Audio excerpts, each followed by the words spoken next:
In the late 19th century, African American women lacked social and economic opportunities and merely struggled to survive. Dr. Mary McLeod Bethune experienced this helplessness and desperation, but concluded that education was the means to change society. First Lady Eleanor Roosevelt characterized her as one of the 50 greatest women in American history. Mrs. Bethune described herself as having risen from the cotton fields of South Carolina, found a college, administered it during its years of growth, become a public servant in the government of our country, and leader of women. Her legacy endures through the institutions and organizations she founded, which still promote her doctrine of racial dignity and harmony.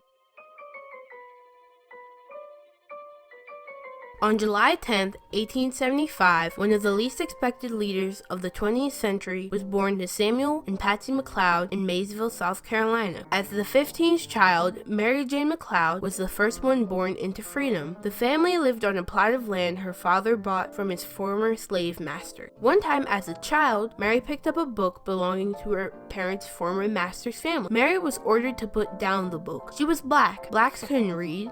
This incident ignited Mary's spirit of determination and thirst for education. Mary seemed to be the brightest McLeod child. The family could only afford to send one, so at age 10, Mary was the first in her family to go to school. She was an eager student at Trinity Presbyterian Mission School. Once she could read, she reflected, "The whole world opened up to me." Mary eventually taught her whole family how to read. Later, Miss McLeod studied at Scotia Seminary in North Carolina and at Moody Bible Institute in Chicago. Her original goal was to be a missionary, but at that time, single African American women were banned. Instead, Mary decided to follow her passion for teaching. Mary taught at the Haynes Institute in Augusta, Georgia, and at the Kendall Institute in Sumter, South Carolina. There, she met her husband, Albertus Bethune. Together, they had one child, Albert McLeod Bethune. Regretfully, the Bethunes lived separate lives until Albertus's death in 1908.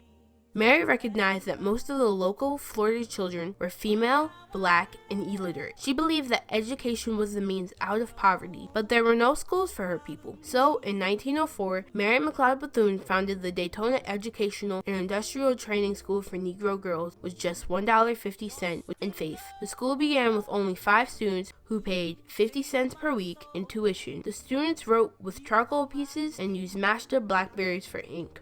The school's curriculum was based upon practical trades and employment skills. Regardless of her good intentions, Mrs. Bethune was criticized by several leaders from her own race. Ida B. Wells, Haley Quinn Brown, W.E.B. Du Bois, and others felt Bethune School should provide a liberal arts education rather than a vocational one. Mrs. Bethune did support advanced learning for some, but realized, "My people needed literacy," she said, but they needed even more to learn the simples of farming, of making decent homes, of health, and plain cleanliness.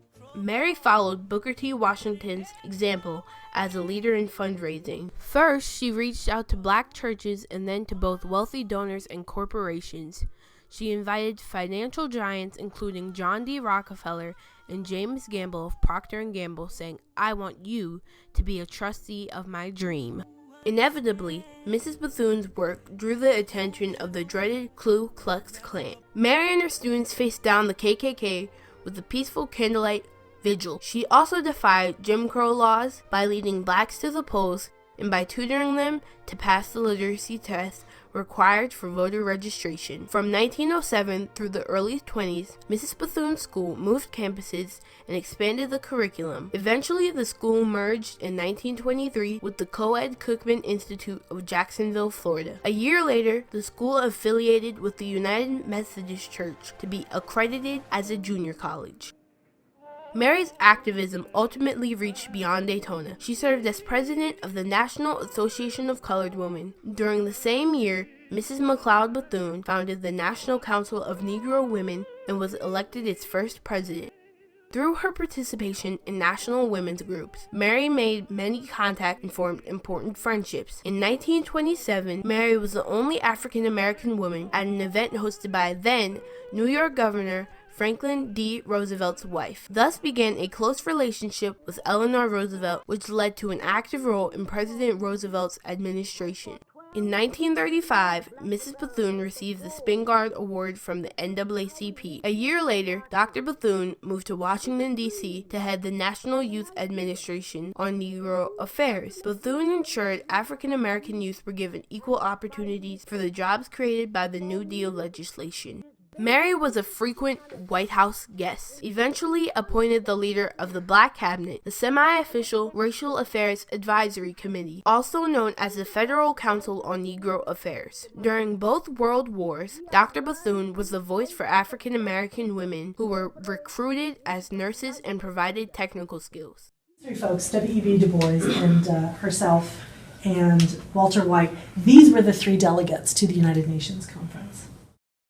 With W.E.B. Du Bois, Walter White, Eleanor Roosevelt, and representatives of 49 other nations, Mary signed the UN Charter in 1945, the only woman of color present. In her later years, Dr. Bethune worked with President Harry Truman while strengthening the roots and foundation of the National Council of Negro Women. Also, she served twice as president of Bethune Cookman University from 1923 through 1942, and again in 1946 until 1947. Mrs. Bethune eventually received 10 honorary degrees and achieved a lifelong dream to travel to Africa, receiving the Order of the Star of Africa in Liberia. For the remainder of her life, Mrs. Bethune retired to her home on the campus of Bethune Cookman University. So when Mrs. Bethune passed away, May 18th, 1955, she actually had a heart attack in her home. Just a few days later, thousands of Americans came here to Daytona Beach. In fact, so many folks came to Daytona Beach that they actually desegregated the hotels for the people, the influx of people that came in for Mrs. Bethune's actual funeral. So behind me is Whitehall, the chapel of Whitehall. That's where Mrs. Bethune's funeral occurred. People came in and out of the home to pay their respects. About 4,000 people actually came here to Daytona Beach. Howard Thurman actually did the eulogy for Mrs. Bethune's funeral. And here is where Mrs. Bethune lays today. And over the years, this area was actually built up by the city of Daytona Beach. To commemorate Mary McLeod Bethune's 99th birthday, she became the first woman to have her statue erected in a national park. 9 years later, the U.S. Postal Service paid a tribute to the late Mary McLeod Bethune with her own stamp. Her Washington, D.C. home is now a national landmark and converted into a historical repository for African American women. Pulitzer Prize-winning author James MacGregor Burns wrote that the real leader does not become paralyzed by what happened yesterday, but envisions a new day for his followers. Dr. Bethune embodies this definition. From living in a time period where African Americans, especially African American women, were destined to menial labor and a life of poverty, Mary McLeod Bethune rejected this fate, asserting that faith in God and in oneself were the keys to success. Mrs. Bethune's actions modeled her ideology. She wrote in 1933 of the Black woman, "She has been quick to seize every opportunity which presented itself to come more and more into the open and strive directly for the uplift of the race and nation." Burns further wrote of legacy, "The successful reform leader leaves an institution that continues to exert moral leadership and foster needed social change, long after the creative leaders are gone." I believe that Mrs. Bethune's greatest impact has been through education and through leadership. She established Bethune Cookman University, and here we are 111 years later. Yet Dr. Bethune's last will and testament described the legacy she intended to bequeath. "I leave you love, hope, the challenge of developing confidence in one another, a thirst for education, respect for the use of powers, faith, racial dignity, a desire to live harmoniously with your fellow men, finally a responsibility to our young people.